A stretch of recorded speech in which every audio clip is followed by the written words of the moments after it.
central bank regulates the nation's money supply and financial institutions in order to provide faith in the banking system and to provide stability in the economy. Before the United States' current central bank, the Federal Reserve, commonly referred to simply as the Fed, there were two other central banks. The First Bank of the United States, which had a 20-year charter from 1791 to 1801, and the Second Bank of the United States, which was chartered from 1816 to 1836. The centralization of power and economic concentration that central banks have was and still is a fear and regularly discussed political issue. During the Second Bank of the United States charter, Henry Clay, who was a primary advocate of central banks, was determined to make central banks an issue for the election year of 1832. In 1832, Congress passed a rechartering measure for the Second Bank of the United States. However, President Andrew Jackson vetoed the charter, rendering a powerful message that central banks were unconstitutional. There would not be another central bank in the United States for nearly 80 years. The free banking era was from 1837 to 1862. During this time, individual banks issued banknotes and deposit liabilities which served as the nation's money supply. These banknotes were IOUs for deposits and looked and functioned similar to the way that present-day paper currency does. Since these banknotes were from different banks, they carried different default risk and were discounted depending on how risky the market determined the issuing bank to be. The banknotes had a face value and the discount would be applied to the note's face value. If a consumer held currency from a bank that was considered risky, he may have to pay $1.25 for something that only cost $1. If it was rumored that a bank was about to fail, notes from that bank might not be accepted by anyone at all. With all the risk involved with banknotes, it isn't a surprise that people during this time preferred hard money, gold and silver, over paper currency. At one time, there were more than 15,000 different banks issuing their own banknotes.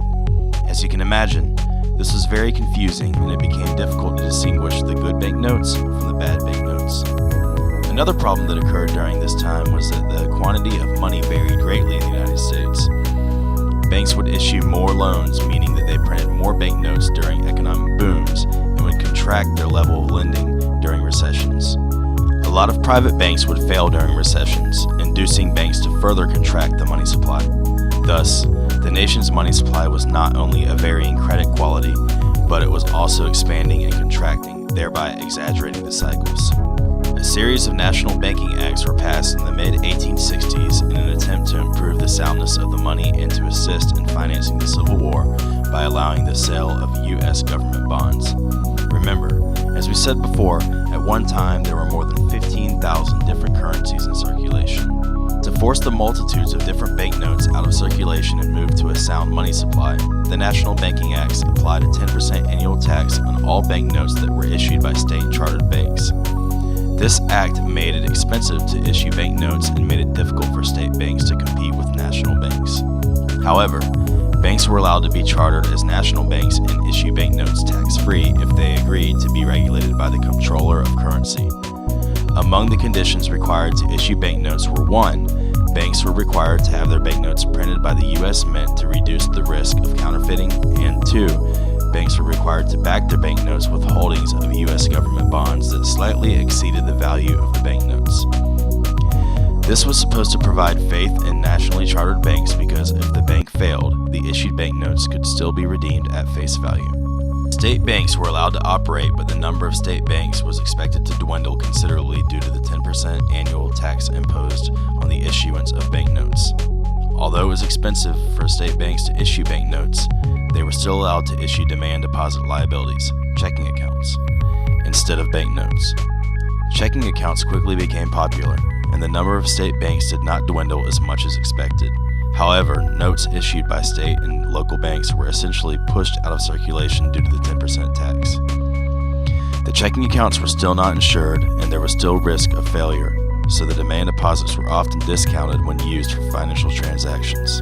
Banks were still at risk of failure if they issued more demand deposits and loans than what they held in reserves. One of the problems with the National Banking Acts was that they allowed banks to count their deposits in other banks as part of their reserves, pyramiding reserves. This meant that banks could run out of reserves simultaneously. One bank would run short on reserves to meet withdrawals. In order to meet the demand, the bank would withdraw its reserves deposited in another bank, thereby causing that bank to run short on reserves. Because the National Banking Acts required the banknotes issued to be backed by U.S. government bonds, the banks could not simply issue more banknotes, causing the banks to run short on cash and cause what is known as a bank panic or bank run. The patterns preceding financial panics were all very similar. The economy would first enter a period of rapid expansion, creating high demand for bank credit. Banks would then issue more and more notes to meet the demand for credit, thereby increasing the money supply, which would further stimulate the economy, causing inflation and higher interest rates.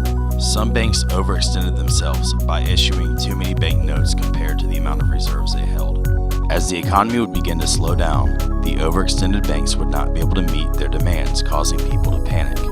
As the word of the overextended banks failing spread, people would all run to their banks demanding to have their paper currency converted into hard currency, gold and silver coins. When this happened, the banks would be forced to call in loans from their customers who were not expecting the call. At this time in history, most bank loans were call loans, meaning that they did not have a maturity and repayment is required when banks make the call.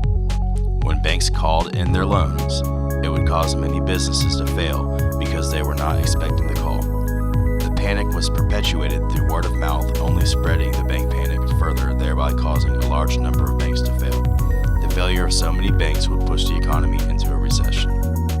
From the 1860s to the early 1900s, there were a number of serious recessions and financial panics, which finally led to the crash of 1907.